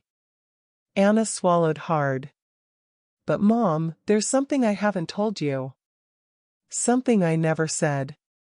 Because I thought if I said it, everything you believed about me would fall apart. Linda's heart tightened. What is it, Anna? Anna wiped her eyes and finally lifted her gaze. The day before Emily died, she called me. She paused, breath shaking. She asked me to come over. She said she really needed me. Linda listened without interrupting. And I didn't go. Her voice cracked. I was angry. We had argued that morning. Something stupid. Something I can't even remember now. I ignored her call. I thought there would be time later to fix it. Anna's tears finally spilled over. And then she was gone. Linda felt her own throat close. Oh, honey. Anna folded forward, as if the weight of years pressed on her shoulders. All this time, I thought if I left flowers, if I stayed away, if I punished myself, maybe it would make up for it somehow. But it didn't. It never did. Linda pulled her daughter into her arms, holding her tightly, the way she had longed to do years ago, when Anna first shut down. Anna, Linda whispered. You were a child. And Emily's death was an accident. You didn't cause it. You didn't owe her perfect behavior. You were just two girls who had a fight, the way friends always do. Anna shook her head. But if I had gone. You don't know what would have happened, Linda said firmly. And torturing yourself will not bring her back. The only thing it does is keep you from living. Anna slowly leaned into her mother's embrace, her breathing uneven but slowly calming. I'm so tired, Mom, Anna whispered. I've carried this for 20 years. Linda stroked her daughter's hair with a tenderness only a mother could give. Then let me help you put it down. A long silence settled between them. A healing silence. The kind that happens when a wound finally opens, not to bleed, but to breathe. After several minutes, Anna whispered. Should I tell her mother? About the phone call? Linda thought carefully before answering. Let's take this one step at a time. For now, you told me. That's the first truth. The next one will come when you're ready. Anna nodded, exhaling shakily, but this time, something inside her loosened. Not pain. Not guilt. Relief. Like a knot that had been strangling her heart for 2 decades had finally begun to unravel. Linda kissed the top of her daughter's head and whispered. You're not alone anymore. Anna stood on the sidewalk, staring at the familiar house, the one she had avoided for 2 decades. The street was quiet. The late afternoon sun stretched long shadows across the yard, as if time itself was gently nudging her forward. Her hands trembled. Not from cold. From memory. For 20 years, she had rehearsed this moment in her mind. What she would say. How she would explain. How she would apologize. But now, standing here, every practiced word evaporated. All that remained was her heart, beating too hard, too fast. She took one step toward the porch. Then another. Her throat tightened. Just breathe, she whispered to herself. You're not the girl who ran away anymore. But she still felt like that girl. As she reached the first step, something unexpected happened. The front door opened. Not fully. Just a few inches. Just enough for a voice, soft, cautious, and trembling, to slip through the gap. Anna? Anna froze.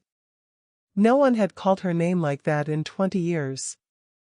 Not with that mixture of disbelief, fear, and hope. Her breath left her. She didn't trust her voice, so she just nodded. The door opened a little more. And now Anna could see her. Emily's mother. Her hair was grayer. Her posture a little weaker. Her eyes more tired. Yet somehow brighter than Anna remembered. For a moment, neither of them spoke. Years of silence, regret, and unspoken questions filled the air between them. Anna swallowed hard, forcing her voice through the tightness in her chest. "It's me," she finally said. I'm sorry. I didn't know how to face you back then. I didn't know how to face anything." Emily's mother covered her mouth with her hand. Her shoulders shook, not with anger, but with emotion she had held inside far too long. Anna continued, her voice cracking. "I came back because she deserves the truth. And so do you." Emily's mother stepped forward, not all the way, but enough to cross a boundary that had existed between them for 2 decades. Her voice was barely above a whisper. "Then come in, Anna. We have 20 years to talk about." Anna felt her knees weaken. Not from fear, but from the overwhelming relief of finally stopping her lifelong run. She stepped into the doorway. The air inside the house smelled the same, warm, lived in, a hint of lavender. But everything felt different. This time, she wasn't entering as a frightened teenager. She was entering as a woman finally ready to face the truth. The door clicked softly behind Anna as she stepped inside. The living room looked almost exactly as she remembered. The same cream-colored curtains. The same wooden clock ticking slowly on the wall. The same framed photographs of Emily at different ages. But there was something else too. A heaviness. The weight of years that had passed without answers. Emily's mother motioned toward the couch, her hands trembling slightly. "Please, sit." Anna did, folding her hands in her lap like she used to when she was a nervous teenager. Trying to look composed while her heart thudded painfully in her chest. Emily's mother sat across from her, on the edge of the armchair, as if afraid to settle in. As if this moment might vanish if she got too comfortable.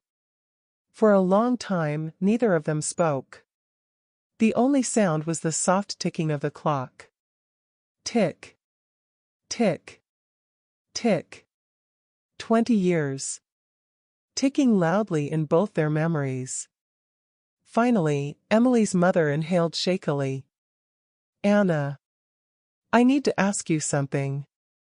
Something I've waited 20 years to ask." Anna braced herself. Emily's mother leaned forward, her voice breaking. "Why didn't you come back? Why didn't you tell me what happened?" Anna looked down at her hands. Her fingers twisted together so tightly the knuckles turned white. "I was scared," she whispered. I thought I had ruined everything. I thought you'd hate me." "Hate you?" Emily's mother repeated, almost in disbelief. "I searched for you, Anna. I asked everyone. I filed reports. I stayed up every night wondering if you were safe." Her voice trembled. "You disappeared after the worst night of our lives. And I didn't know if you were alive or gone forever." Anna's eyes filled with tears. Her throat closed up. She tried to speak. But all that came out was a broken whisper. "I'm sorry." Emily's mother shook her head. "No. I don't want apologies. I want the truth. I want to understand." Anna looked up slowly. This was the moment she had feared, the moment she had run from, the moment she thought she'd never survive. She inhaled deeply, forcing her voice to remain steady. "That night, Emily told me something. Something that terrified me. Something I didn't know how to handle. And after it happened, after she was gone, Anna closed her eyes, gathering the courage she'd kept buried for 20 years. I was afraid I'd be blamed. I thought everyone would think it was my fault. I thought you would look at me and see the reason she died. Emily's mother covered her trembling mouth with her hand. Her eyes glistened. Anna, she whispered, I never once blamed you.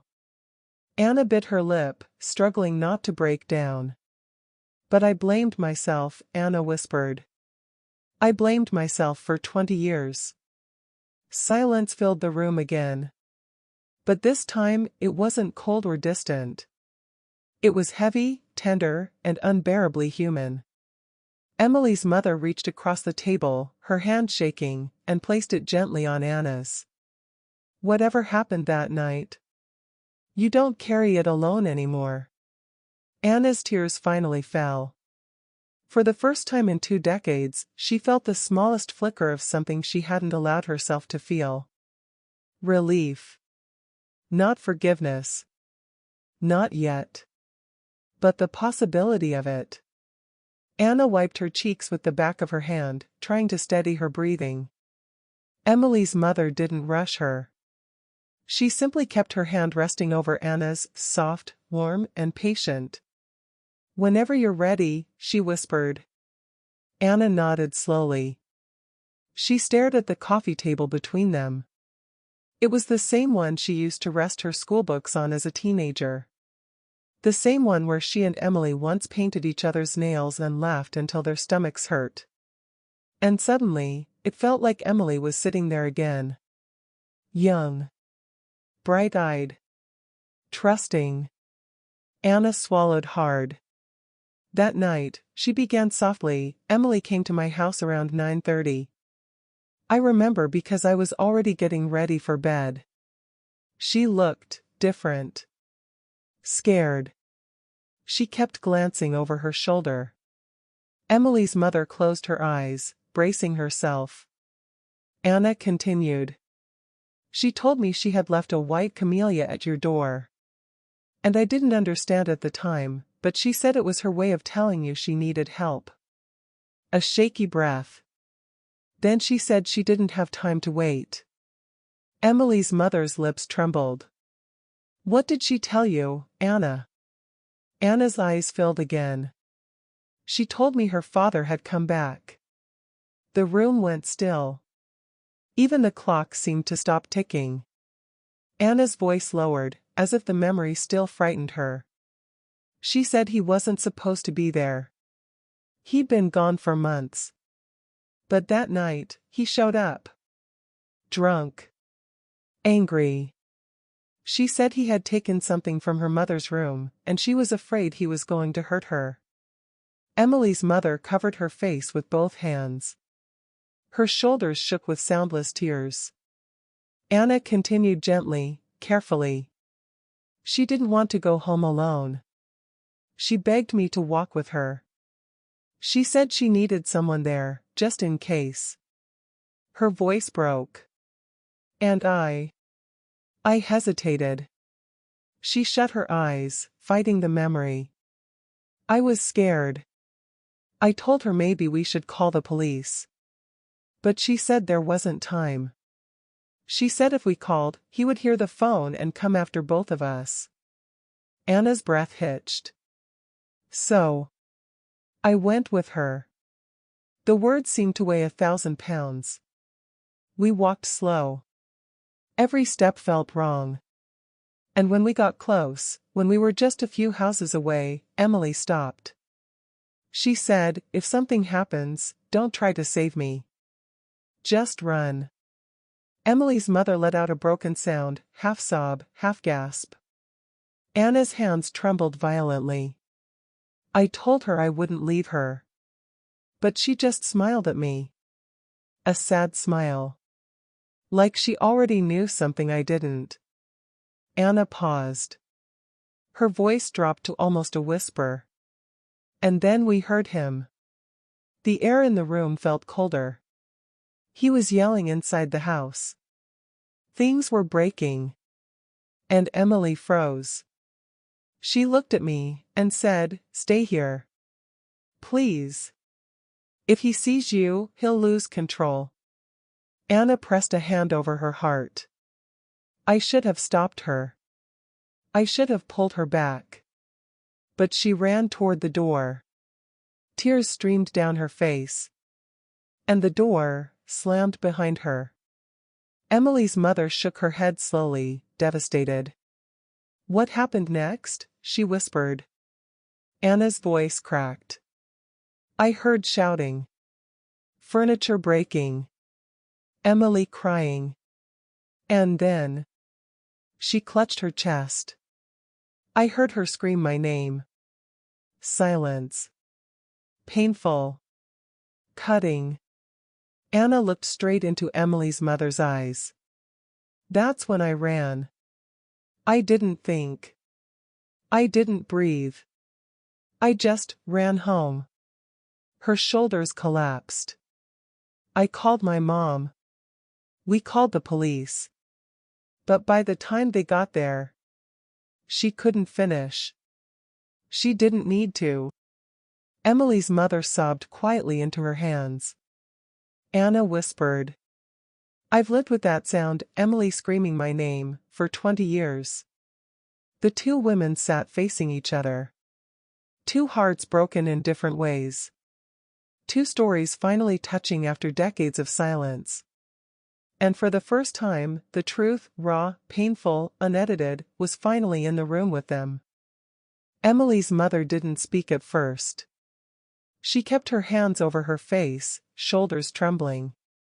Her breathing came in short, uneven waves, like her heart was trying to keep up with 20 years' worth of grief all at once.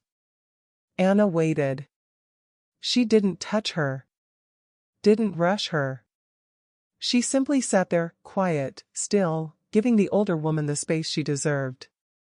Finally, Emily's mother lowered her hands. Her eyes were red. Above all, they were tired in the way only someone who has carried too much alone can be. Anna, she said softly, my daughter, didn't tell you everything. Anna blinked, startled. There was nothing accusatory in the woman's voice. No bitterness. No anger. Only sorrow. What do you mean? Anna whispered. Emily's mother took a deep breath, steadying herself. Emily didn't leave the house that night because she was afraid, she said. She left because she was protecting me. Anna leaned forward, confused. What? Emily's mother looked down at her trembling hands. That day, earlier in the afternoon, she found out the truth about her father. Anna's breath caught. Emily's mother continued. He had been stealing from me for months. Selling things from the house. Taking money I didn't have. And that day, he threatened me. Told me if I ever tried to leave him again, he'd make sure Emily paid the price. Anna covered her mouth with both hands. He said he owned us, the woman whispered. Like we were furniture. Like we were something he could break. Anna felt tears rise again. So Emily, she went to you because she trusted you. But the reason she went back to the house wasn't fear. Emily's mother swallowed hard. It was because she thought, if she confronted him alone, he might leave me alone. The words sat heavy in the air. Not dramatic. Not loud. Just heartbreaking. Anna shook her head slowly. No. Emily wouldn't. She wouldn't sacrifice herself like that. But Emily's mother looked directly at her. She would. She loved people too deeply. Even people who didn't deserve it. A long silence stretched between them. Then the woman added, her voice cracking with grief and pride. She came home that night to save me. Anna pressed a shaking hand to her mouth. The weight of that truth sank in slowly, painfully, beautifully. Emily hadn't walked back into danger blindly. She hadn't been reckless. She wasn't running toward fear. She was choosing someone she loved. Emily's mother lifted her gaze. There's something else you should know. Anna looked up, startled. The older woman reached into her purse. Her hand trembled as she pulled out a folded piece of paper, thin, worn, almost translucent from time. I found this in her room, she said. The morning after she disappeared. She placed the paper gently in Anna's hands. Anna unfolded it slowly. Inside was Emily's handwriting. If something happens to me, please don't blame Anna. She's the best friend I ever had. This was my choice. And I don't want her to carry it. Anna's breath left her body. All 20 years of guilt, 20 years of believing she had abandoned her friend, suddenly shattered into something else. Grief. Love. And truth. Emily's mother watched her cry, then whispered. You didn't run away from my daughter, Anna. She ran toward danger, so you wouldn't have to. Anna bowed her head and wept, quietly, deeply. And for the first time in decades, she didn't cry alone. The living room felt different after the truth came out. Not lighter, not exactly. More like the kind of heavy that finally has a name. Anna sat with Emily's note in her hands, reading the same sentence over and over again. Each time she reached the words "Don't blame Anna," her breath hitched. Beside her, Emily's mother had finally stopped crying. Her body still trembled occasionally, but the storm had passed. She looked emptied, but also relieved. Sometimes grief isn't about pain being added. Sometimes it's about guilt being lifted. After a long stretch of silence, Emily's mother exhaled shakily. I've wanted to tell you this for a long time, she murmured. But I didn't know where to find you. And after so many years, I wasn't sure you would want to hear it. Anna shook her head. I would have listened. Always. I know that now, the woman said gently. But back then, I thought I was the only one carrying that night. Anna lowered her eyes. I carried it too, she whispered. For 20 years. Emily's mother reached out, placing a warm, fragile hand over Anna's. You shouldn't have.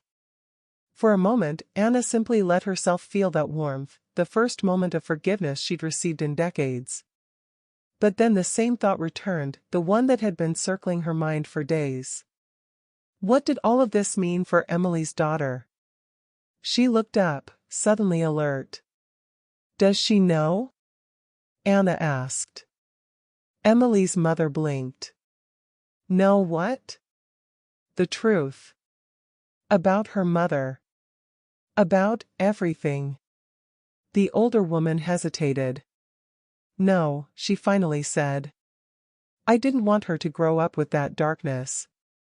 Anna nodded slowly. She deserves to know, she whispered. But not everything. Not the ugliness. Not the parts no child should have to carry. Emily's mother sighed.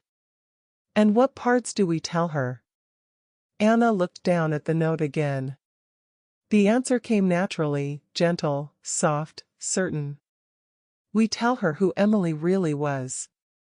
The older woman looked confused. Who she was? Anna nodded. Not the victim. Not the girl who vanished. Not the tragedy people whispered about. She lifted her eyes, their corners wet, but steady. We tell her her mother was brave. That she was kind.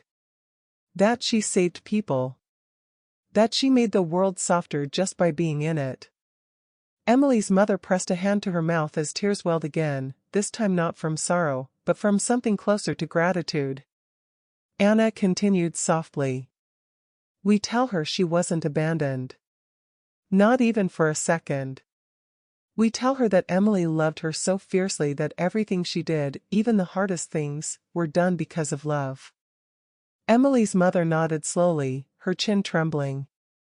And we tell her, Anna added, voice firming with conviction, that she's not alone anymore. Silence settled again, gentle this time, like a blanket rather than a weight. After a moment, Emily's mother asked quietly, "Do you think she'll want to know me? To know her grandmother?" Anna smiled faintly. "I think she needs you. She just doesn't know it yet." Emily's mother exhaled shakily. "And what about you, Anna? What do you need?" Anna looked toward the kitchen doorway, where the girl had once stood, lost, afraid, carrying a message meant for the woman who saved her mother's life. "I need," Anna said slowly, "to be the person Emily believed I could be." Emily's mother touched her hand again. "That's all my daughter ever wanted." A soft knock sounded at the front door, gentle, hesitant. Both women stilled. Anna stood, heart tight and nervous. She walked toward the door slowly, each step heavy with new understanding. When she opened it, the teenage girl stood there, Emily's daughter, looking uncertain, her hands tangled together in front of her. She looked up. "Am I interrupting?" Anna felt her heart soften. "No, sweetheart," she said, stepping aside. "You're exactly who we were waiting for." The girl stepped inside slowly, hesitantly. As though she wasn't sure she was welcome. Or wasn't certain she deserved to be. Anna guided her gently, one hand on her shoulder. Emily's mother stood up from the couch, her breath catching in her throat as she really saw the girl. Saw the curve of her cheek. The angle of her chin. The same soft eyes that Emily had when she was young. For a long time, no one said anything. It wasn't an awkward silence. It was the kind of silence that fills a room when something sacred is happening. Finally, Emily's mother whispered, "You look just like her." The girl lowered her gaze, unsure how to respond. But Anna stepped closer, her voice soft and steady. "She means it as the highest compliment." The girl nodded faintly. Emily's mother took a careful step forward. I don't know what your mother told you about me," she said. "Maybe nothing. Maybe only pieces. But I want you to know something very clearly." Her voice trembled. "I loved her. Truly. And losing her, it broke something in me that I never learned how to fix." The girl swallowed hard. "I didn't know she had anyone," she whispered. "Not really." Emily's mother pressed a shaking hand to her own heart. "She had someone. And she never stopped loving you. Even when she couldn't protect you the way she wanted." The girl blinked quickly, trying not to cry. Anna touched her back gently. Then, with a voice so small it barely rose above a whisper, the girl asked, "Can I ask you something?" Emily's mother nodded immediately. "Did she ever leave a flower for you? Like she told me to?" The older woman let out a soft, broken laugh. "All the time," she said. "White camellias. Every time she needed someone. Every time she was scared. Every time she wanted to feel safe." The girl exhaled slowly, a tear slipping down her cheek. "I thought I was the only one." Anna knelt beside her, tucking a strand of hair behind her ear. "You're not alone," she said gently. "You've never been alone. You just didn't know who your people were." The girl finally allowed herself to cry. Quiet, trembling, years-old tears. And both women wrapped their arms around her. Not as strangers. Not as people tied together by tragedy. But as a family that had been broken. And was now, slowly, stitching itself back together. After a long moment, the girl reached into her coat. Her hands shook as she pulled something out. A flower. A single white camellia. She looked up at both women. "This one isn't for help," she said. "It's for a beginning." Emily's mother covered her mouth, tears spilling freely now. Anna felt her throat close. The girl placed the camellia gently on the table. The same table where the truth had shattered them. And then rebuilt them. She whispered. "For my mom. For the life she wanted me to have. And for the people she trusted to give it to me." No one moved. No one breathed. And then, slowly, the three of them sat together on the couch. A grandmother. A daughter. And the woman who had loved Emily like a sister. And carried her story for 20 aching years. 3 lives that had circled around pain. Were finally landing in the same quiet place. A place where healing wasn't a distant possibility. But something real. Something present. Something beginning now. Outside the window, the sun dipped lower, casting warm gold light across the room. Light that made the camellia glow softly. As if Emily herself were there. Smiling. Finally at peace. And just like that. After 2 decades of silence, grief, guilt, and unanswered questions. The flower finally came home.